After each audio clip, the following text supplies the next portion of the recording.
So thank you so much for coming out to Tales and Anecdotes. We do have those 2 shows coming up in the auditions. This is a very special one. Someone said to me last time I did it down in Woods Hole, well, did I ever consider doing a couples one? And it was really interesting trying to get couples to consider it.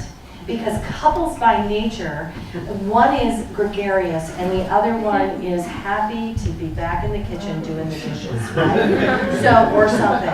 So it was very interesting trying to find people that would be willing to get up here and do it. And now that it's happening, everybody wants to do it. So it's really very fun. Our very first folks are new to town, and I've been following them on Facebook. This is how I met them. They own the Palmer House Inn, and they're new to town, and most of you have driven by and seen all the beautiful work they're doing, and you're probably wondering who they are. So without further ado, I'm going to invite Tom and Billy and their very handsome son, Brody. Come on up. And welcome them to Falmouth, please.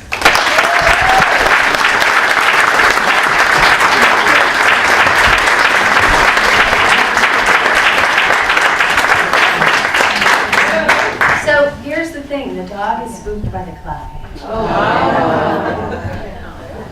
So, we have a little diva. It's all good. It's all good.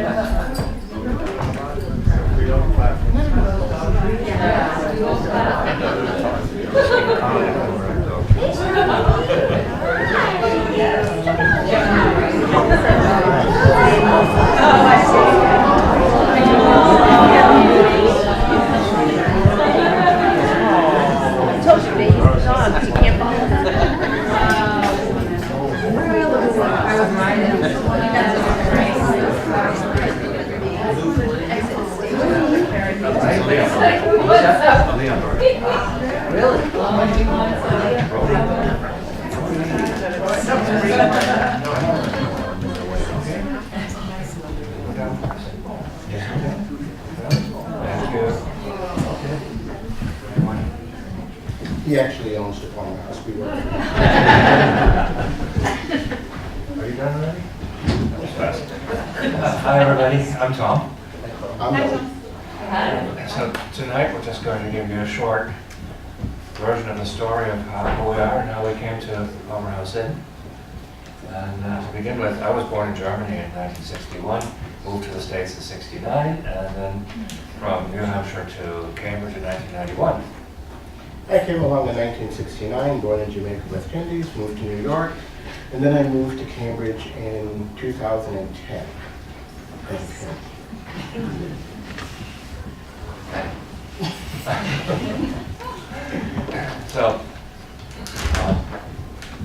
So that takes us to, we're going to fast forward to 2018. Okay, we were married in December of 2017, a month after the election, and then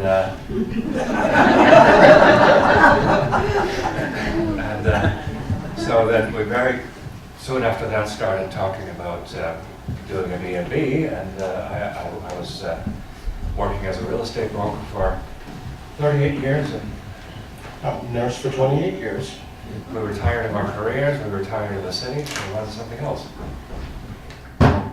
January 2018, I was looking around online and saw this beautiful inn advertised, the Palmer House, and showed it to Billy's mom, who is going to be here tomorrow, and then to Billy when he came home.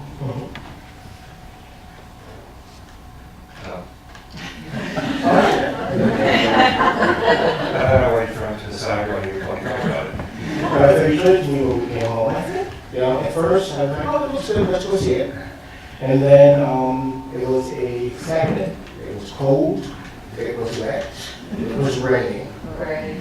And we drove out there. Well, we were pretty excited to see it. And then we got here, Mom stayed in the car early because we didn't want to bring them to the inn. We didn't know, And we sat and talked to the owners, Bill and Pat, for about 2.5 hours, 3 hours. We asked 100,000 questions over 3 hours. During that time, I sort of slid off the very small chair and I was sitting, and so moved myself back up so I wouldn't sit on the floor. for the balance of the interview, and then Bill, the owner, started to show us in. And, So I was supposed to be mom, so that she could see the inn, and then I take out to have a party. And then the inn has 2 outbuildings.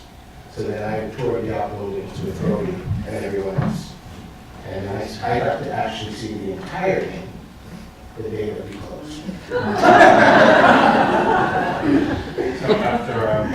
after we finished at the inn, we had no idea what was where in Falmouth, so we just took a left from the driveway, ended up in an area that looked like a village, pulled up to the nearest pizza shop, turned on the Divine Pizza, and introduced Rody to pizza. Then we drove down Shore Drive, onto Woods Hole. Right. Then back on the highway to Cambridge and talked about, the possibility of moving the entire way back. It was an incident session. I mean, the place was beautiful, and we could talk about nothing else. And but Billy had mentioned that cold January day, and so that in our next conversation, palm trees and beaches started to occur. So I booked a flight to California, just to be sure. Not one of our most brilliant moves. No, because we booked a red eye to LA and then drove to Palm Springs. A midnight flight and then a 3-hour car ride. It made Sorrow Drive in Boston look pretty civilized. We looked in Palm Desert and the Temecula Valley, and normally we can agree on stuff. Well, we saw some gorgeous houses, but spectacular stuff, but we didn't agree on anything. No, we don't have house in Pinyon Crest. Oh, you mean the one with all the bedrooms in the basement, and the one up the drive up Suicide Alley? Yeah, I loved it. It was great. The drive wasn't that bad. I thought it was. That's because you were driving.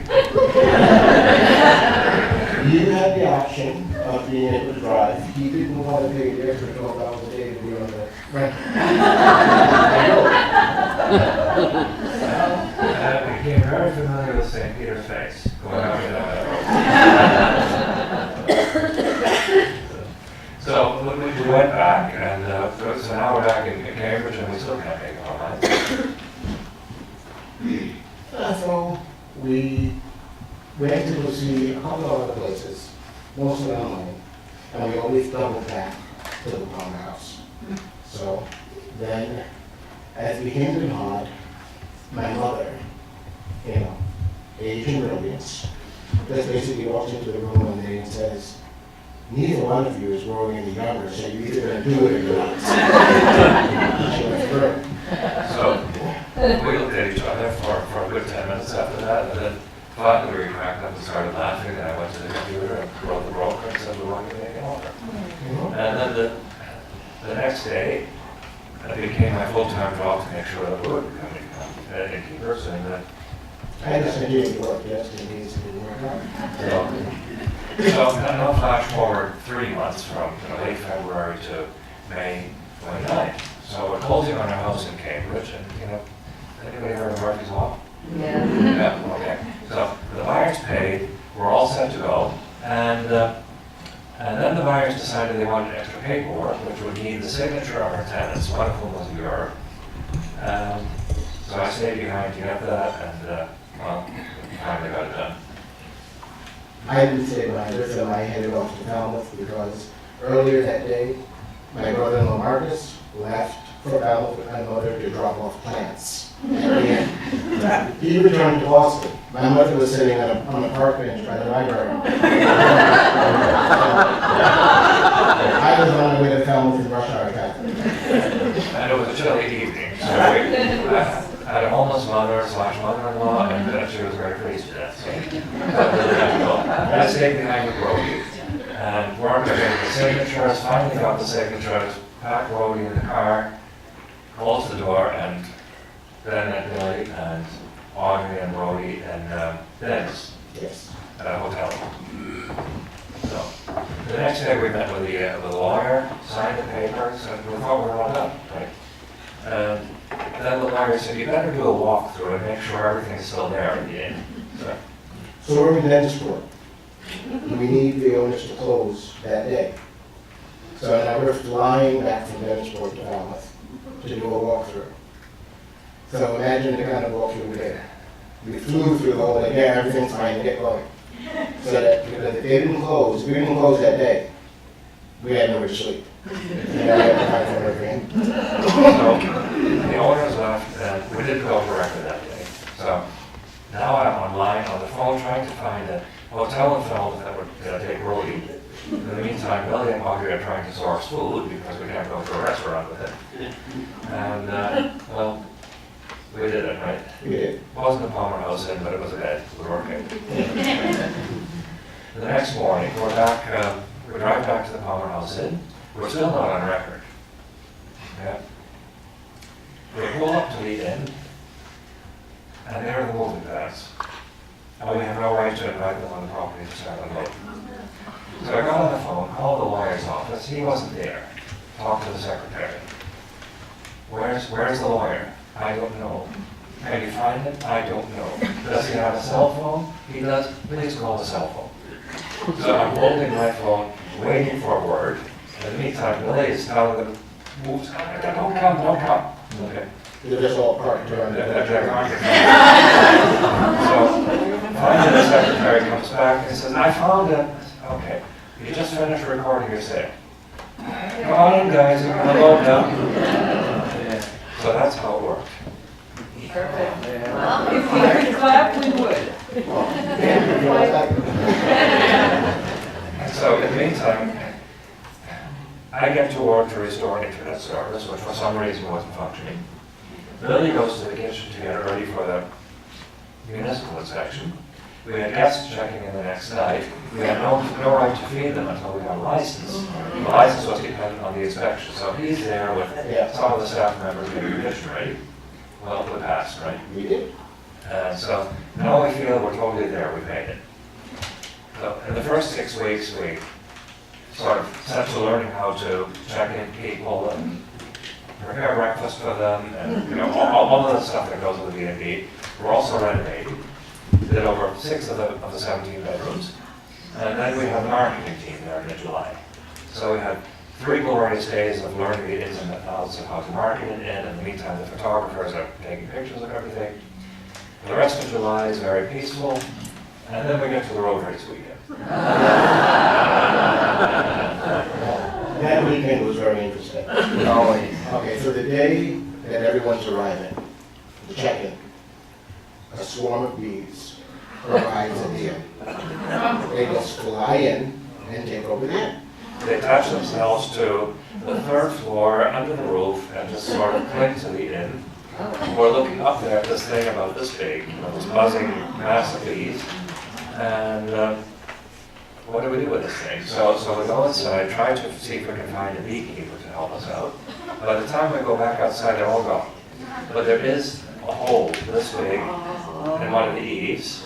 Bees flying in and out. I mean, these guys they're called carpenters. They're pretty good.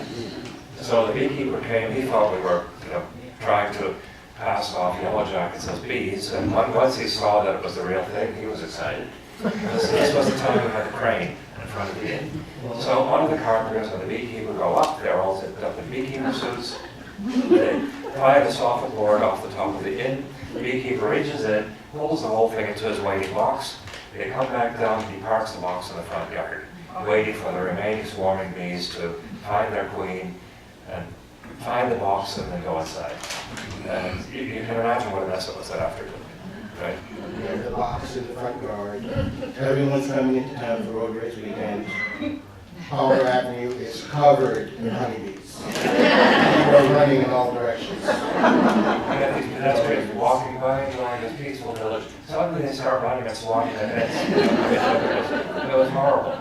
So the beekeeper got the bees off the roof at about 2 o'clock in the evening. Finally, at 9:45 in the evening, he's convinced that he's got most of them, and he picks up the box and leaves. So we were ready for the road race. After that, we knew we could do anything. Yeah. That's basically how we do Anecdotes.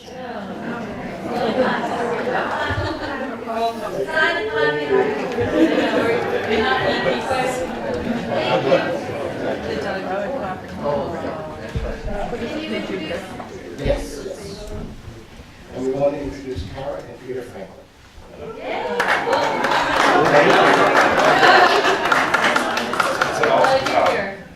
What summer we lived in Surrey. It was beautiful. Yeah. We lived right behind Trader Joe's on the morning. Wow. I grew up in Allentown. Try following that, Peter. Yeah. See you all the time. never want to do, you never want to follow the dog. Did you guys bring the dogs too? Good. Yeah. I'm just going to say one other thing. You're all invited to stop by at any time.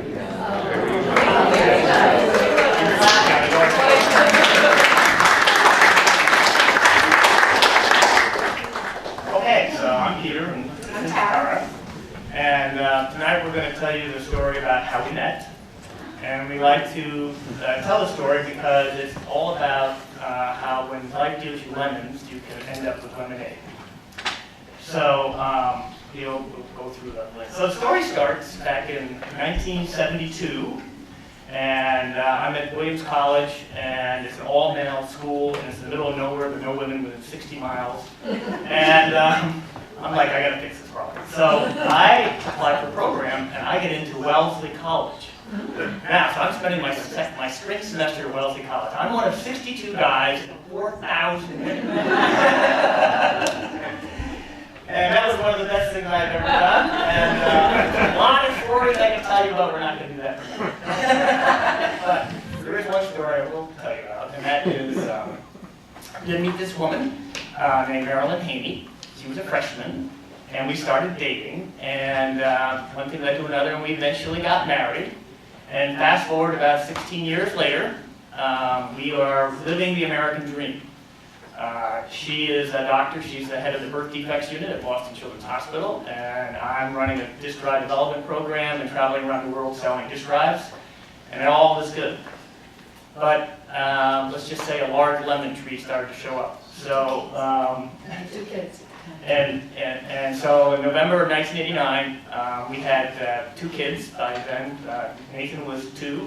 Sarah was 2, and Nathan was 5. And we found out that actually Lynn had contracted ovarian cancer. So we then spent the next 6 years going through chemotherapies, radiation therapies, and surgeries. But by July of 1996, she lost her battle with cancer and she died, and I became a single parent. And I'm at home now. And by the way, there were some nice lemonade stories that go with it. We had this phenomenal neighbors and friends, so our freezer was always full of frozen dinners. But there was one special friend who had 2 kids who were the same age as our 2 kids. And they liked to go riding. So this family would pick up our 2 kids after school and on weekends and take them out to Concord, Massachusetts. And we were living in Newton at the time. And at that point, Sarah was 8, about to be 9, and Nathan was 12.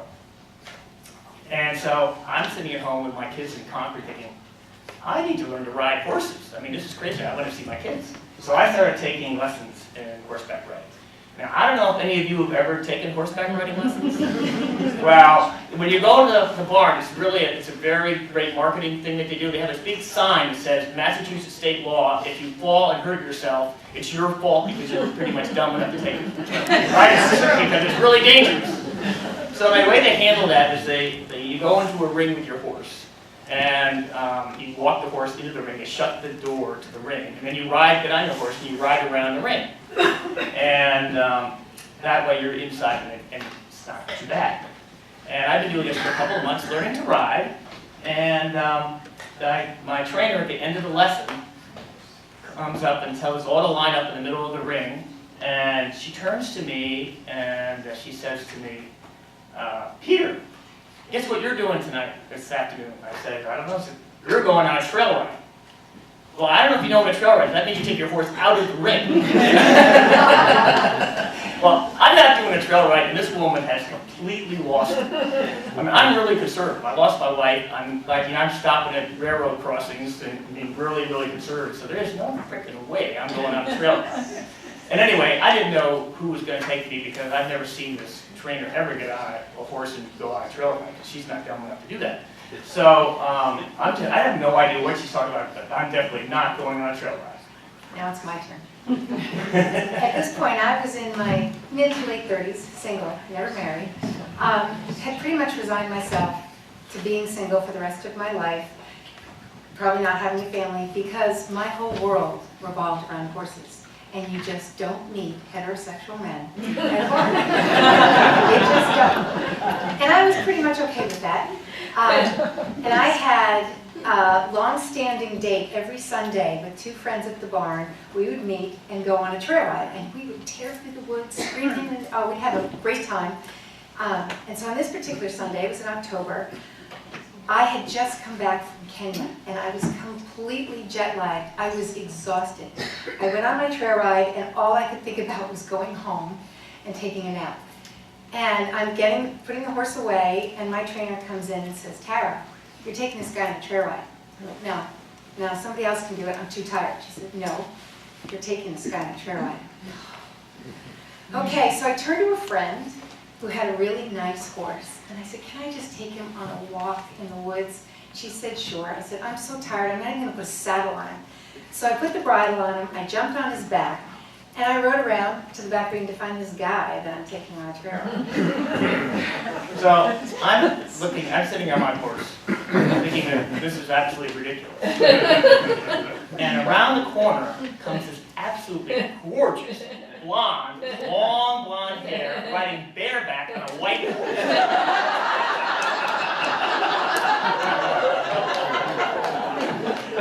And I'm looking at her going, "Oh my God, I'm going on a trail ride today."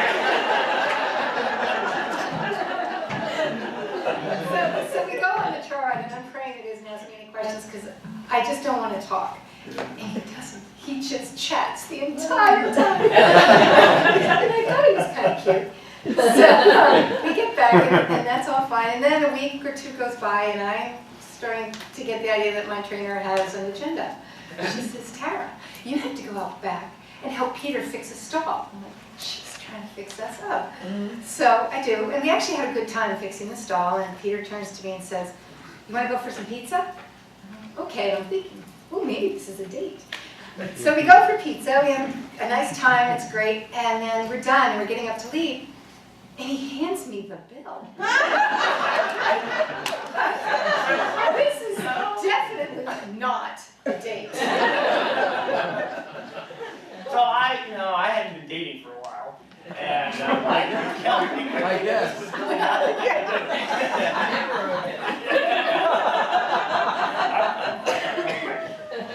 So I called her back up and I said, "So, would you like to go out to dinner?" I said, "We're going to go to Boston, we're going to go to the Four Seasons." Now that was definitely a date. That was great. So then, within 6 months we were married, but I'm just going to do a little aside. When he asked me to marry him, I hesitated, and just to show what a great guy he is, he said to me, "Tara, I promise you that we'll always sell the house before we sell the horse." So I said, "Yes." So we got married, and on that day, I went from being single and very little responsibility to being a wife, a mother of 2, with a dog, a cat, and 2 birds. So it was kind of baptism by fire. But we all continued riding, and decided we wanted to move out to Concord to be closer to the barn. So we found our perfect house, and we sold our house in Newton, and packed up the moving truck. We're all ready, and we go to the closing for the house in Concord. And everybody's there, our realtor, our lawyer, the seller's realtor, the seller's lawyer, but no seller. No seller. And nobody knows where they are. No one's heard from them. They moved to Canada. They moved to Canada. And so we didn't close.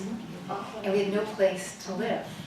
And he had a business I've got a trip. business trip. So I'm in out of here. Japan for 2 weeks. No place to live, and I've got 2 kids, a dog, a cat, and 2 birds. Luckily, the horse had a place to live. So he puts me up in a hotel. The finest of establishments. Yeah, that's right. So for 2 weeks, we were making it work, and actually the kids and I had a really good time. And so they finally saw the light and sold the house to us. And we moved in, and it was a great neighborhood. And everything was going along great. A couple of years later, She got to know my kids really well. oh yeah, we did. Those 2 weeks was great. No, they're wonderful. And so then for my birthday, it's probably the most special gift anyone could ever receive. It makes me teary. The kids filled out the paperwork to have me adopt them. So I would no longer be a stepmother.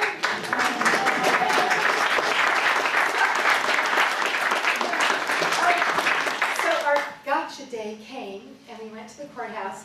And when it was our turn, the judge called us into her chambers, and she closed the door and brought out a bottle of champagne. Oh. And she said that in her line of work, she doesn't often see happy stories, and she really wanted to savor this one. So we had a wonderful time. We drank champagne, and I thought they should have adopted me because there were 3 of them and one of me, but the law doesn't work that way. So I adopted them. And when we got home, our neighbors had gathered, because I'm a new mom, to throw me a baby shower. And we had a great celebration. It was wonderful. And now the kids have grown, and they're successful, and they've gone off. And we're happily ever after. which happens to be my horse's name. Which is happily ever after. They're over. Yeah, happily ever after. So, Who's still So- here? yeah, she lives in Yes, she Falmouth lives in on Boxbury Hill. So, yeah. Yeah, we still have it. We did actually once. We did sell it. We built our house before we sold the horse. We lost the horse, we lost the house, but I still have my horse. So, Anyway, so that's our story.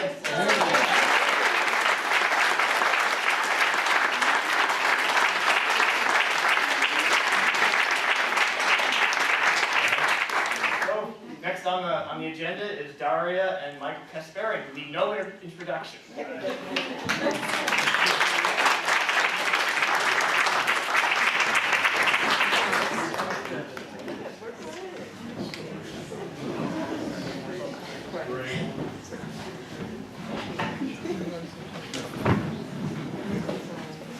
This is fun, like our oldest daughter is here tonight. Imagine on a Friday night to see her parents. Pretty cool, huh?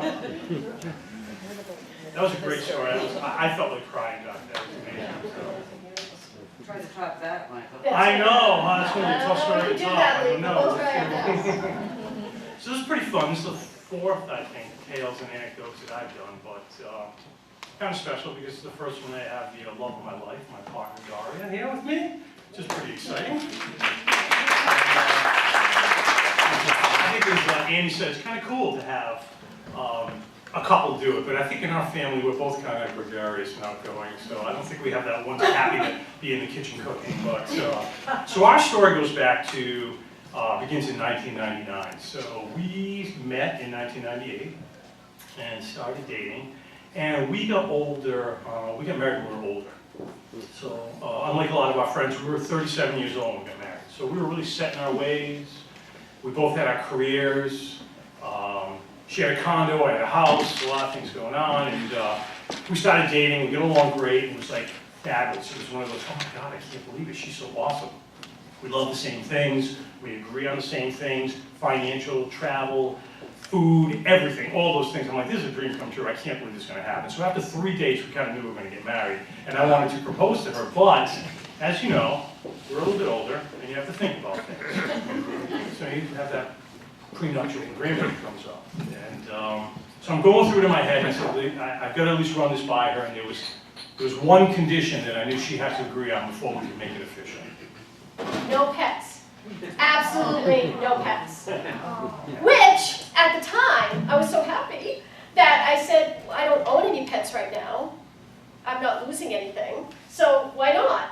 And I knew my husband, well, my husband-to-be. I thought I was a neat freak. I'm organized, I'm clean, but he exceeds me, like cubed. His suits in his closet, which the girls and I call the sacred zone, is color coordinated by season. His casual shirts are separated from his dress shirts, and his dress shirts and casual shirts are separated by his flannel shirts. So when you walk into his closet, everything is very orderly. I knew a pet would not work. And he also loves antiques. And something chewing at one of his gorgeous, wonderful objects would not work. So I agreed. And we were married. And we were married. And here we go. So we're here, and before our first anniversary, Daria got pregnant with Phoebe, who's here. And I was commuting to Providence every day, and we decided she wanted to stay home. And so I owned this two-family house I had owned since I was right out of college, and I said, well, let's go live there. And it was really cool because we lived on the second floor, and my stepdad was a builder, so we turned the third floor into a playroom, and we were there. And then Sophia was born after Phoebe, and so far so good. We lived wonderfully, just the four of us, no pets. Smoke-free, pet-free zone, pretty cool, going really well. And one of the downsides was both our kids ended up with food allergies, and with that came asthma. And Phoebe, who's here, actually was allergic to dogs. So we get an allergist in Falmouth, at Hasbro Children's Hospital in Providence. And she said, yeah, no pets. So I'm like, I got the get out of jail free card, right? I was like, wow, I can keep this going, no pets. But they get older, and then it was getting near time for Phoebe to go to kindergarten. Anybody from Providence, like me, knows that the school system there is not good at all. We're living in a 4,000 square foot lot. There's a two-family house. There's no yard. Daria is dying to get back to Falmouth. And we've come visiting. And one season we came to visit for Holidays by the Sea. We brought the kids. Phoebe was 4, Sophie was 2. And we're at the Lighting of the Village Green over here. And Phoebe's so excited. She says, oh, I love it here. Can we come and live here? And we were like, yeah, we can. So we moved here. Great, and it was brilliant. We were so excited. And we had a backyard, we had a house, and we had neighbors who had dogs and cats and parakeets. So now it got a little bit more challenging. Challenging, there's a good one. Yeah, a little more challenging because now they wanted to have a pet. And so what we decided to do, and because I'm a mom and I want to, have my children experience all sorts of things, I said, okay, well, let's do a fish. I mean, it doesn't have teeth, it's not going to shed, it won't go into the sacred zone, everything's going to be fine. So we named our first beta fish, Sunshine. That was about a year. And then Moonbeam came afterwards, but Moonbeam didn't survive more than a year. It died during the 2013 blizzard. We lost power for a week, and we forgot about Moonbeam, and it froze, basically. I wasn't that sad about it personally. So we weren't doing very well in the pet owning situation. But then, Mrs. LeBeouf, 3rd grade class, Phoebe was part of the 3rd grade, and she came home and she said, Mom, my teacher says I can come home with an anole. And I said, what's an anole? And she says, it's a lizard. And I said, okay, it doesn't shed, has a little bit of teeth, but it's not going to get out of its tank. So we're good. I said, sure, bring home the anole. And on the first night she brought it home, I thought I killed it because it looked like it was dead. And I went into the bedroom, and I remember saying, Michael, wake up, I think it's dead. I mean, it's not even 24 hours. It's 2 o'clock in the morning. He can hear us. Let it die, he says, let it die. But anyway, so we had the anole, and of course I'm a researcher, so I had to research about how to take care of this anole. We're going to be pet owners, we have to do it right. And in order to give this anole a good home, we needed to buy a $500 tank, heating lamp, heating rock, and feed it crickets every day, 2 or 3 days. Runaway crickets. I was really concerned about that. Yeah, we did have one runaway. Yeah, we did. Anyway, so we were nervous, and I said to Phoebe, I'm sorry, we can't afford a $500 tank, and we're going to have to bring it back to Petco. And she called it an only lily pad, and which really made it hard because when we brought it back, we had to take field trips back to Petco to see lily pad. And I'm not really sure which anole it was, but I pretended. I said, there it is, see, it's waving to us. Anyway, we failed in the pet owning situation. So they decided that we had to up the ante a little bit. Yeah, so years go by a little bit, a couple of years go by and we're going, and so any of you who know Maura Aldridge at the Chamber of Commerce has 3 little dogs. She had this one little dog, it's a teacup Pomeranian, and she'd bring the dog to the office every now and then. The kids are at an age now where if it's a half day or something, they would come to the office and all, and days that she knew that they were there, she would bring the dog. And they were like torturing us for a dog. Dog. To make matters worse, we have a new allergist now who says, I don't see a problem with having a dog.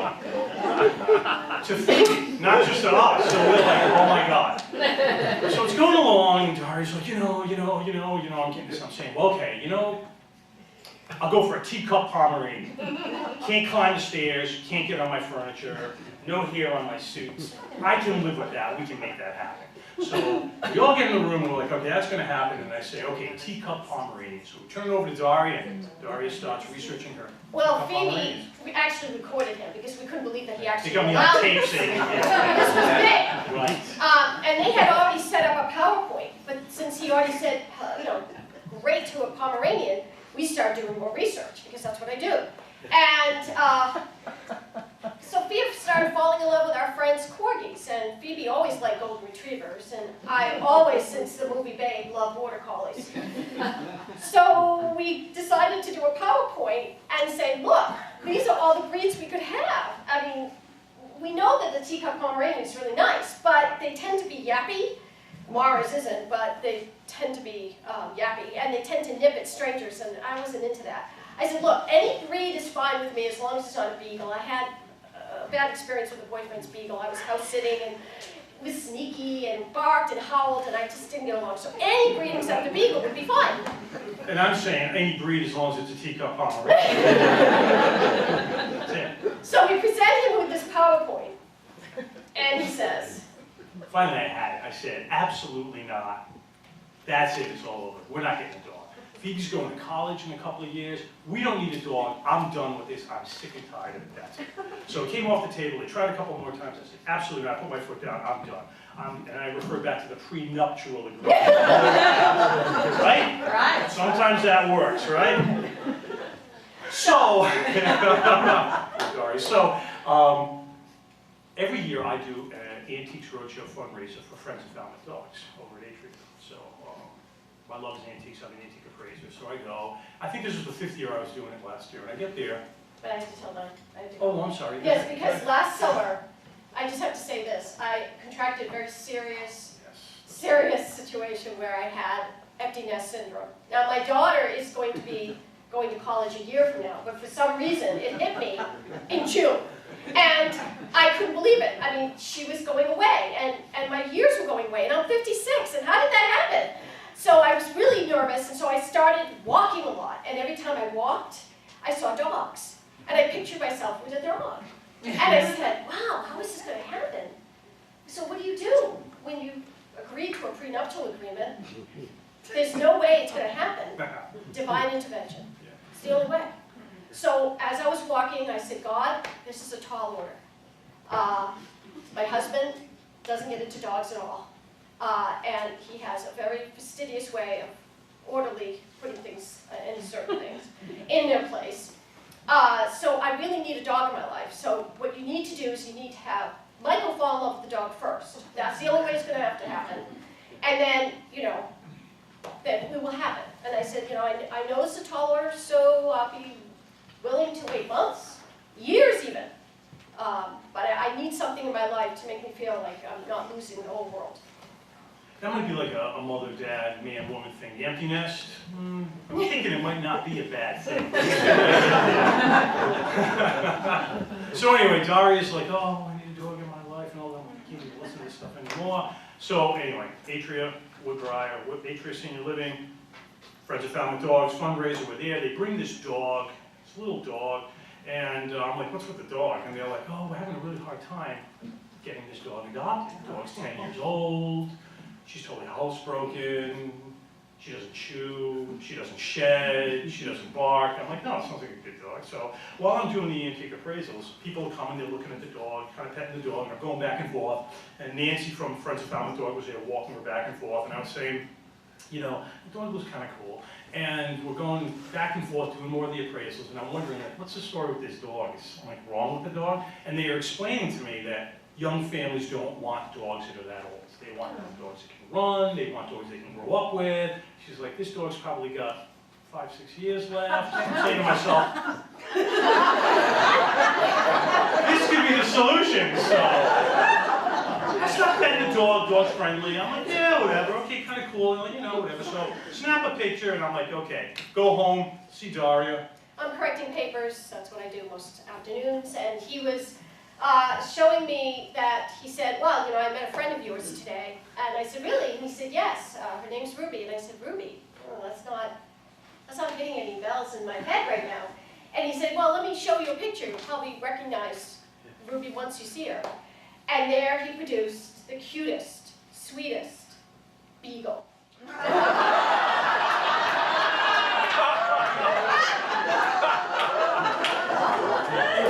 Cute, yep. And I looked up at the sky, the ceiling, and I was on the sofa, and I said, you are laughing really bad. I didn't make that condition. So we called Nancy and we're like, what's the process? And well, you know, anybody ever adopted a dog from our Friends of Falmouth Dogs? Like going through a Senate confirmation, right? Susan knows that. We do the home visits, we're gonna come out, fill out the application, the whole thing. So we go through it, Daria and I go, we spend an afternoon, we walk the dog, we fill out the paperwork. Now I go from like, I never want a dog, I never want a pet, into, oh my God, do you think they'll accept our application? I'm gonna be heartbroken if we don't get this dog, I can't believe it. So they come and they say, no, dog's gonna meet everybody in your family, we have to come out and inspect the house and the whole thing. So the following week or two, I think, later, Daria and I had to be in Rhode Island, and the girls were home, and we had made arrangements for them to go visit the dog, but we hadn't said anything to the girls about the dog. So the night before, I think, right? Yeah, we sat them down, we said, guys, we need you to go to the dog shelter. And my younger one said, that's it. I know what this is all about. You want us to volunteer there so we can get it out of our system, and I'm not volunteering anymore, I don't care what you said. And I looked at her and I said, no, actually, we want you to look at a dog. And she said, no. And the older one said, no. And we said, yes. And they did. And they fell in love with the dog just like we did. Yeah. So then Ruby came for the home visit. It was very interesting. So that Nancy brought her for the home visit. She was being fostered. She wasn't a dog. So she came in that day and she went around, saw everything in the house and everything. After about, I think, 45 minutes, she said, well, it's pretty obvious she likes it here. So are you guys ready to take her like today? And we're like, yeah, she goes, I got everything in the car. A couple of beds, food, the whole thing. So we took her. Yes, we did. And she's been with us ever since. And it's just amazing because I never thought, that I would love a dog as much as I love this dog. And she's really Daria's dog, and she's like almost like a third daughter now. So, but then the good news was we found out from the vet, she's really not 10 years old. No, she's 8. She's been 8 more years, right? That's our story.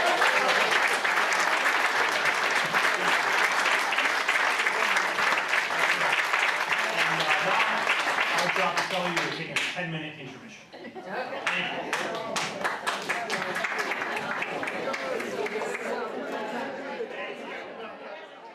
So we're going to start the second half now, and it's my pleasure to introduce my friends, Donna Buckley and Troy Clarkson.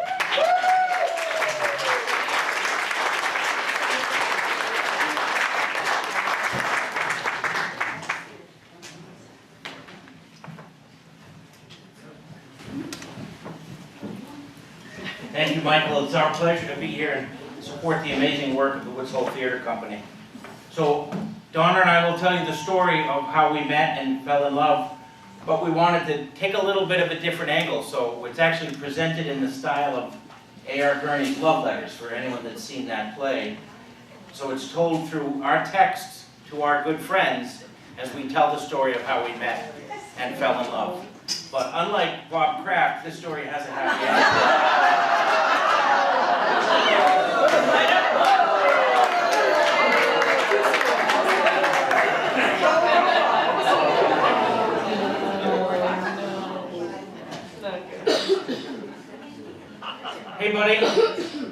got a new job. Yeah, I'm the town manager in Hanover. Lots of changes in my life. I've been living in that apartment alone for a couple of years now. I'd really love to meet someone. My buddy Jerry tells me that I just need to learn to be alone. That's been a tough lesson. Anyway, I'm headed over to the senior center at work with the police chief. We're doing a drug take-back event for seniors. No, I can't take any for you. It will be a great way to meet some people in town, though. Hey, Kathy. I think I sold my house. I can't believe I've lived here for 17 years. It'll be really hard to move, but Hanover is not the happening place for a single woman. My son's away at school, this house is too big, and I can't take care of it by myself. I used to be so involved in this town, but being single, there's just nothing here to do. So I am gonna move on, new chapter. I gotta go. I have to go for one last thing, set up at the senior center for the community service award. I'll talk to you later. Hey, buddy. Yeah, things are good. I met a woman at that drug take-back event. She was setting up for some Citizen of the Year thing. The first thing I checked out was her left hand. She's not married. I was going to bring my friend Mike from the Cape because he's from Hanover, but he was busy that day. Anyway, she came by my office the next day and dropped off a card. I would love to ask her out, but I haven't dated since the divorce, and I just don't know how. Yeah, just do it. Easy for you to say. Last time I asked a woman out, I was 13, and we wound up getting married. Hi, Kathy. Remember a few weeks ago I told you I went to the senior center to set up for a community service event?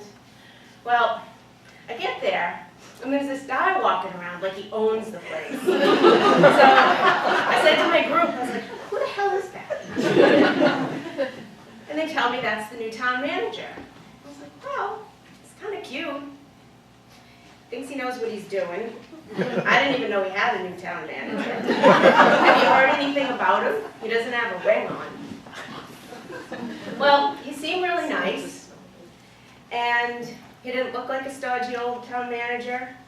He was a little bit weird. The chief brings him over to introduce him to me, and the first thing he says is, I have a special talent. I bet I can tell you what you do for a living. Who says that? We talked for a bit. I invited him to come the next day to speak at the event and put him on the agenda. He says, oh, he'll be glad to come. Can he bring someone? I was like, sure. And I'm thinking, it's probably his wife. Anybody interesting is probably married or gay. And he says, I'm going to bring Mike. Such is the life of a single woman. So after that event, like a few weeks later, I get this friend request on Facebook. And it's from him. I'm thinking, well, he probably just wants to get to meet people in town. So I say, like, good luck in Hanover, how's it going? He writes me back a message on Facebook and says, want to go to lunch? So we're going to lunch. Hey, buddy. Yeah, we had lunch. It was fantastic. She's smart, beautiful, and I had a great time. We know a lot of the same people. She's been involved with the town quite a bit and was even on the finance committee. One of my pals was her rival on the finance committee. He told me that if we sleep together, he'll never talk to me again. That silence will be golden.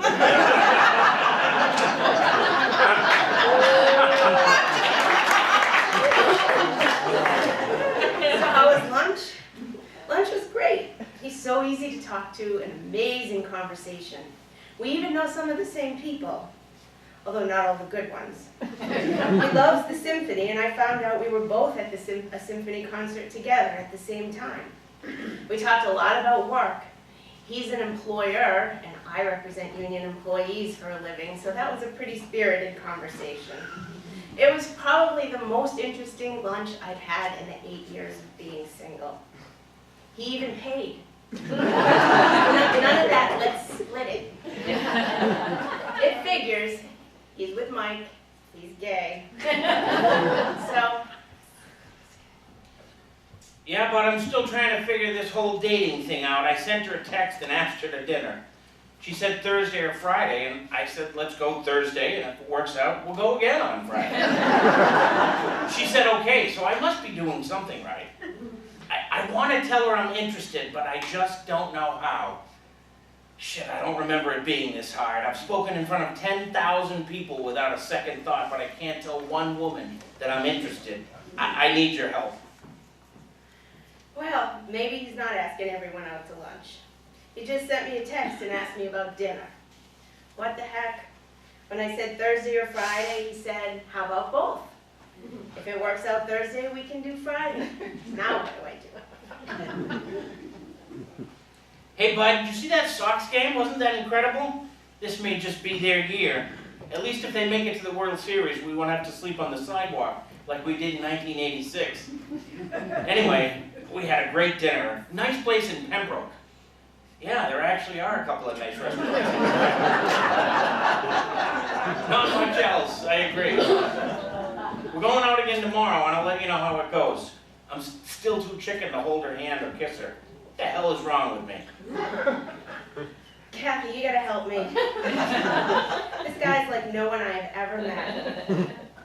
I don't know whether this is social or there's something there. We certainly connect. I thought I was done with the dating thing. That's probably why it was so easy to go to lunch and have a conversation with him.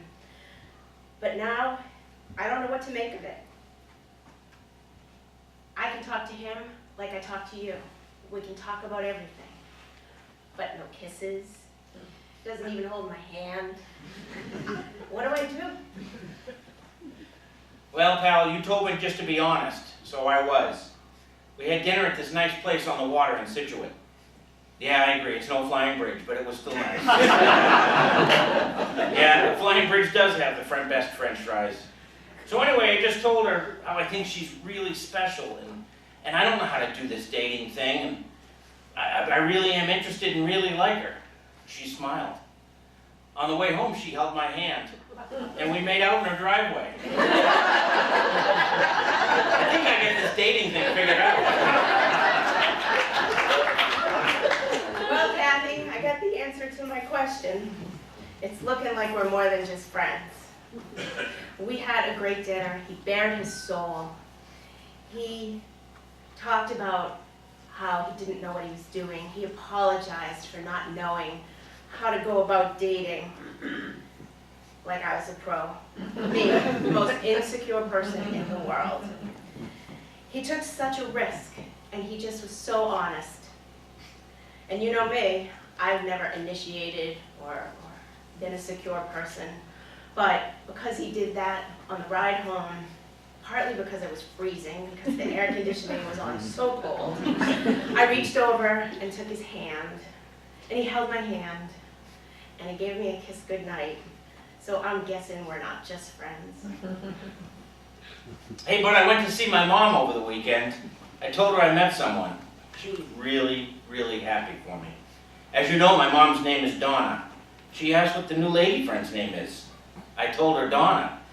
She told me to get a nickname. Yeah, this is going well. Part of me keeps thinking, waiting for the other shoe to drop. But then he sends me a name that tune. What are you supposed to do when the answer is stuck on you? So, Bud, I was at my annual retreat for sober guys last weekend. I left during the day to check on something at work and stopped by Donna's house. No. Donna, my new girlfriend, not my mother. She asked me to stay, but I told her I had to leave. When she asked me where to, I just decided to be honest and tell her that I've been in recovery for several years. You told me to be honest, so I was. What an amazing feeling to be able to be completely honest and open and giving with someone. I think she may be the one. No. Hey, Kath, I think I found my soulmate. Hey, Bud, just wanted to say hi. I'm down here in St. Martin. Donna just asked the jeweler to pick out an engagement ring. I said yes.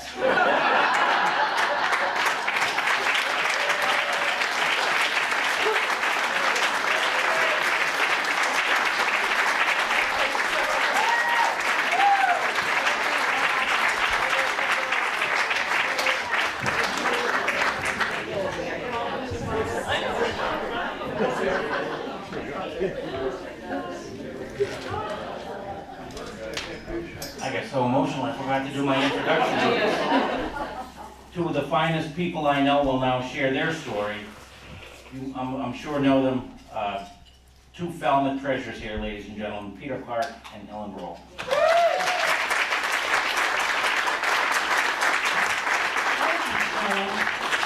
So this one's about travel. As a couple, we feel that travel is illuminating. You're away from all that's familiar, your haunts, your schedules, all your safety nets and your hiding places. And if travel alone is illuminating, it stands to reason that traveling together with someone is twice as illuminating. Because you're face to face not only with your own quirks and worries and strong opinions and preferences, but those of your traveling companion as well. And inevitably, unavoidably, traveling as a couple reveals all the ways you're different. We wonder what travel is like for couples whose interests mesh, whose styles are in harmony. That's not us. My roots are that I was raised in a suburban Connecticut, WASP, conservative household. Ellen came from a Philadelphia urban, Jewish, liberal household. Different roots, different educations, different interests, and different styles. Now, in our travel lives, the first place that we encounter these differences is in our bedroom.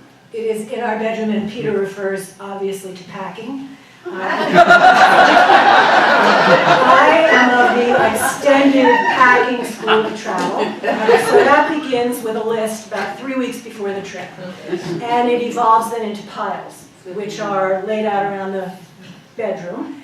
Clothes, accessories, toiletries have to be examined, all the options out there.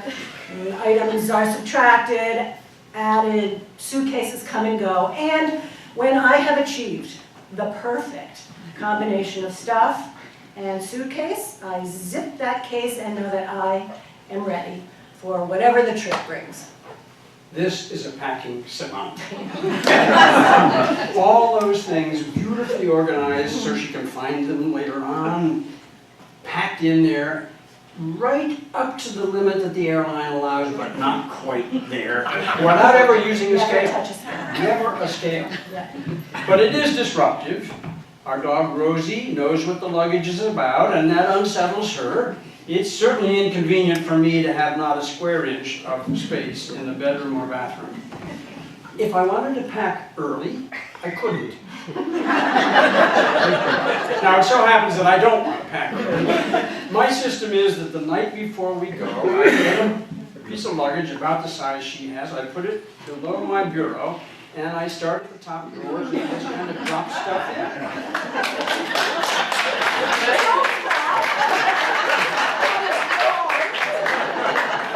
It's efficient, it gets the job done. It gets the job done until it doesn't get the job done. The Peter Clark method has flaws. One trip, some of us forgot underwear. Another trip, shoes. And the third trip, we almost left without the passport. Well, we do get there. And as soon as we get there, we have to confront another difference. I'd like to get organized, but Ellen wants to dive right into the environment. She wants to look at the architecture, wants to hear voices, wants to see the sounds, or hear the sounds, and so she wants to get out there. But I can't let her go. Because as magical as she is with luggage space, in a city space, she's hopeless. She wanders. If the way home is, the way back is to go right, she inevitably goes left. She'd do better flipping a coin, So, I've got to go along because I worry a lot I would never see her. And I acknowledge that I may have the tiniest directionality issue, but I suggest that I'm not the only one with this issue. This man, whose travel savant side is that he can get us back to an obscure hotel in a mountain town in a country we've never been to before, in the dark, no map, no moonlight, this very same man cannot identify accurately his left and his right. So it's problematic when I'm driving in an unfamiliar place, we approach a busy intersection and Peter's trying to tell me which way to go. It has caused anxiety. It has caused hostility in the early stages of our travel together. But over time, we're sort of entertained by it, and we've come to see ourselves as two halves of a weirdly, intricately wired reverse GPS. So, another point of friction in our traveling is on my shoulders. It is my way of optimizing a vacation. And it could be called line of march, actually. Lists of things to do, maps out to find the directions and time the distances. Very efficient. You gotta keep moving. And keep moving, we do, until Peter needs to stop. And Peter needs to stop. Sometimes it's a historical placard, which Peter needs to read slowly and repeatedly, so he really understands it. Could be an architectural feature. Peter needs to deeply comprehend how those flying buttresses are holding up the walls of Notre Dame. But those delays are the significant delays. I'm sure you agree, yeah? Ellen, on the other hand, can't walk by a market. Hours. The Central Market in Kathmandu, the souks of Dubai. Oh, another market, another hour. And menus, posted menus. It seems to me they all have to be read to see what delicious things could be served inside, and if the door's open, to go in and take a look at the atmosphere. Right, but the method there, obviously, is that when you peek into a restaurant, you find the best bar. And everybody knows that the treasures of travel come from these bar stool discoveries, and I think you've come along with me on this over the years, that when you sit in the right bar, on the right bar stool, you never know who's going to sit next to you. And what precious information you'll get. And we have learned where to find those hidden treasure hikes in Sedona, the best falafel in Paris, on bar stools. It has been helpful. Yes. Yet another source of friction is the kind of sacred goal of travel togetherness. In our lives at home, we're busy doing different things, we kind of catch up at supper. But travel is where you share everything. You plan together. You go to things together. You take every single step together. Well, this has created a conversation of mutual deference that we're really not used to. I mean, it takes a little mind reading. I may say, I'd really like to go to that temple today. And what that means is, Ellen should be mind reading that that's the important place to go. Ellen says, when would you like to stop for lunch? And I'm supposed to understand that she is starving and has to eat right now. And I've learned that when she's hungry, she's dangerous. So the dance of deference, Pete. That dance of deference was frustrating togetherness. And then we learned to be more assertive, and we had negotiated togetherness. And we have learned, actually, that pursuing some different interests when you're traveling is not a bad thing to do. And time apart can be extremely refreshing when you're traveling together. We've learned other things over our 40 years of travel and 40 years of marriage. One is that although we still both love adventure, we love experiencing the unfamiliar, we are no longer quite so interested in the spontaneous unpredictability of our early travels. In 1980, we went to Italy. We landed in a blazing heat wave. We had plane reservations, car reservations, a phrase book. That was it. And so we stayed in some pretty questionable places, not scrupulously clean, no air conditioning, and sometimes no windows, as a matter of fact. So that's not really our cup of travel tea anymore. Although, I will have to admit that one of my fondest travel memories with Peter is during that summer of spontaneity in Italy, when my line of march, plan-it-all-out husband said to me in the middle of a sweltering night in Siena, "Get up, take off every stitch of clothes you don't need, and let's go."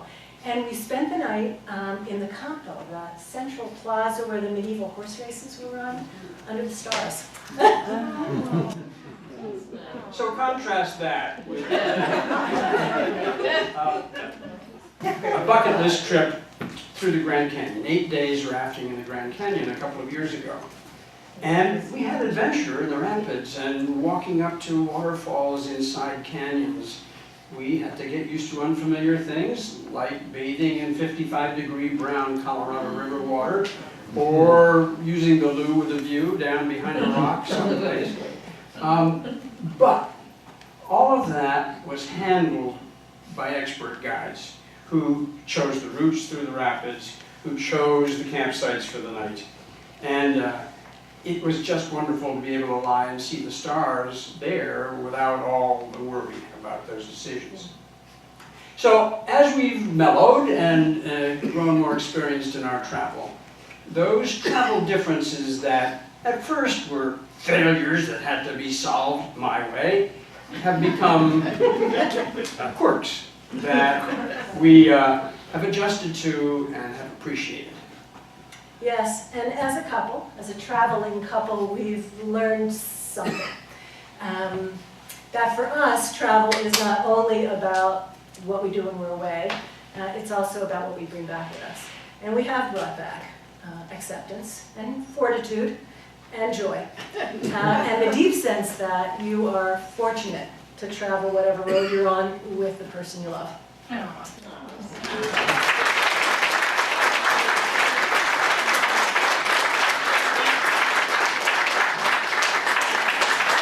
Thank you. And now, for the most wonderful of couples, I get a chance to introduce and invite up Annie and Mark Cool.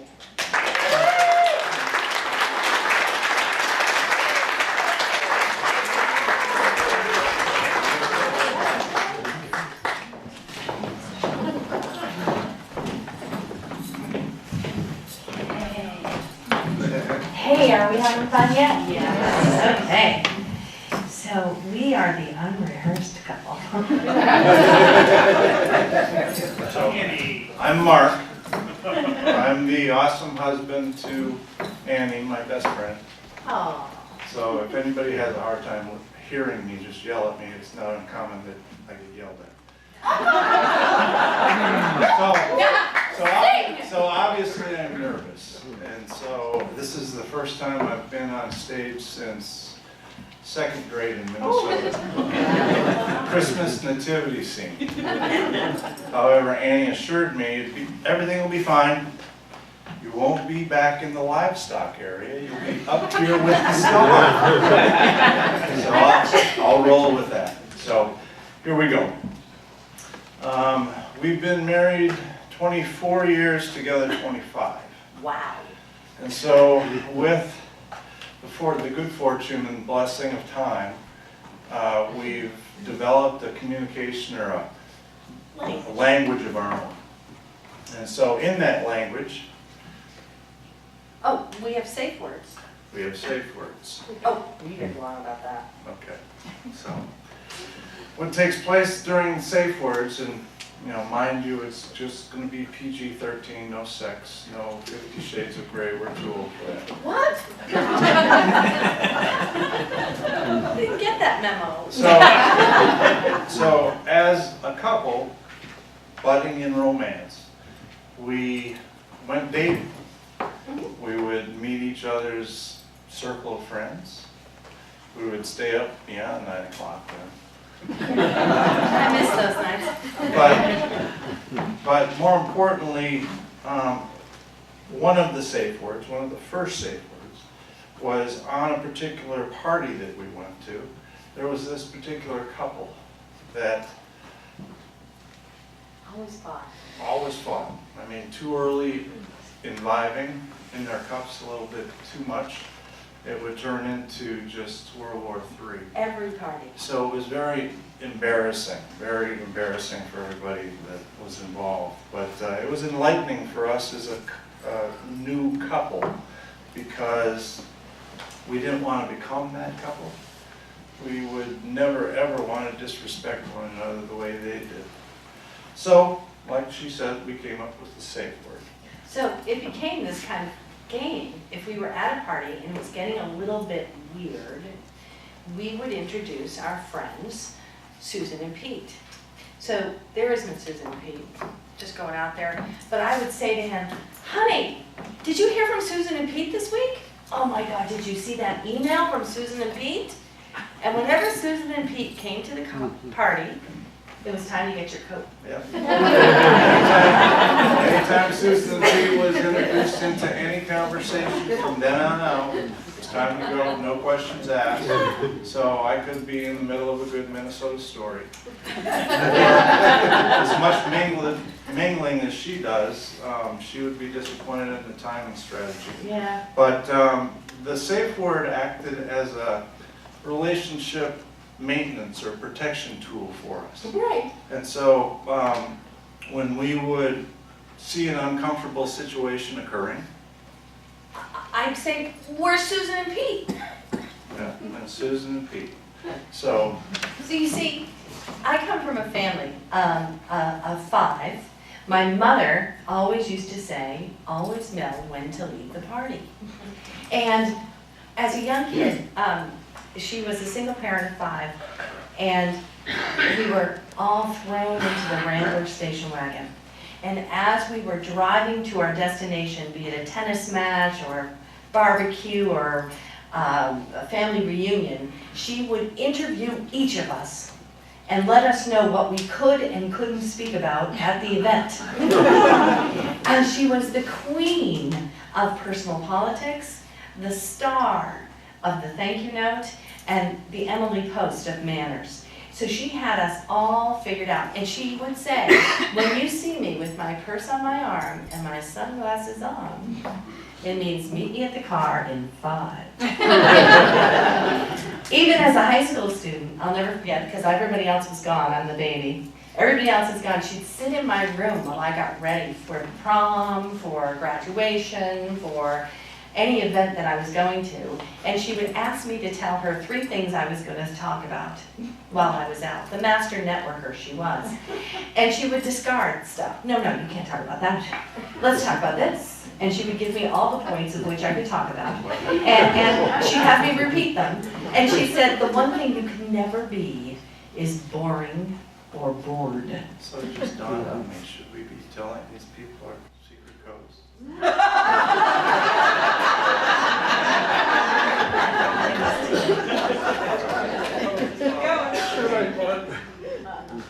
It's too late. Secret code. It's too late. So.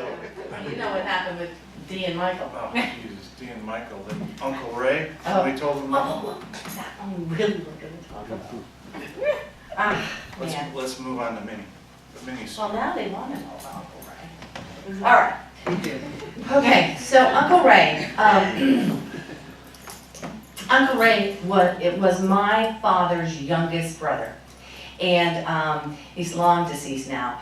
But 22 years ago, when I became a real estate agent, I was at a family event, and Uncle Ray was a math teacher at a high school in Walpole forever, and then in the summers, he sold real estate in Harwichport. And we were at this event where I had just gotten my license, and he came up to me and he said, Anne Marie, he always called me Anne Marie. Anne Marie, you know, there's only 3 things you need to know about real estate. 1, always be honest. If you don't know, you don't know. 2, houses sell themselves. It's an emotional thing. And 3, shut the beep up. You've got the gift to gab. You're likely to talk yourself right out of it. Anytime Uncle Ray is brought up into a conversation, It means? it means Somebody's Shut got the to beep shut up. the Often is the case, I'm the one running off at the mouth, but what I Uncle Ray don't comes over understand. a lot. But he stays over at Mike and Dee's house. They've adopted him because they throw the Uncle Ray bomb All on the me time. when I tell my great story. It's true, honey. Uncle Ray's been deceased 15 years, but his legacy lives on. That's true. So, Can you tell them any story quickly, because we're running out of the time? mini story, here we go. So, recent trip down to South Africa, a 1-hour delay leaving Cape Town, South Africa, cascaded into a traveler's nightmare. True. So, our first leg was to Johannesburg, where we ended up lost luggage, no sleep, and no connecting flight to Boston. For days. For the airline, put us up in a 4-hour afternoon hotel, 10 minutes from the airport, gave us food vouchers for restaurants we never found. we couldn't find. And then so, with the exhaustion, with the disappointment, with the fatigue. Oh wait, so Minnie is a golden retriever who we loved and lost, named after Minnesota, his home state. So I said to her, it's going to get much, much worse before it gets better. Right? So we needed another safe phrase. Needed another safe So phrase. I came up with, gee, I miss Minnie. And it was used, I was this close to jumping across the counter to have a face-to-face with the customer service representative. And all of a sudden, behind me, I hear, I miss Minnie.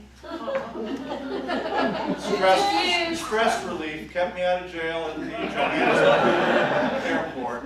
And so, Thank you. thank you. So we probably used that phrase 15, 20 times? Well, at least, but then it turned into We kind had of people believing we left our mother somewhere. It turned into a stress reliever because en route, we're seeing Boston as being the next leg. We're in Heathrow, time for a cat nap for me.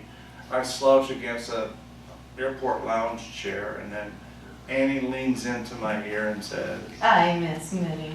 what time? So I guess the moral of our story would be that communication is key, whether it's a secret handshake or a private joke or some crazy ass phrases that you say to keep people's moods up. Communication is what made couples survive, and that's what I think you've heard tonight from these 6 beautiful people, 6 beautiful couples.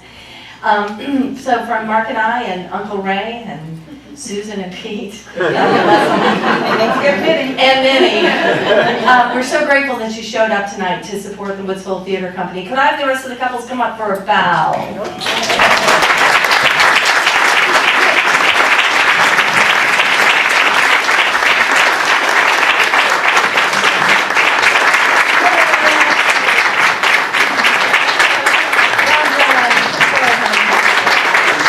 This is so much fun.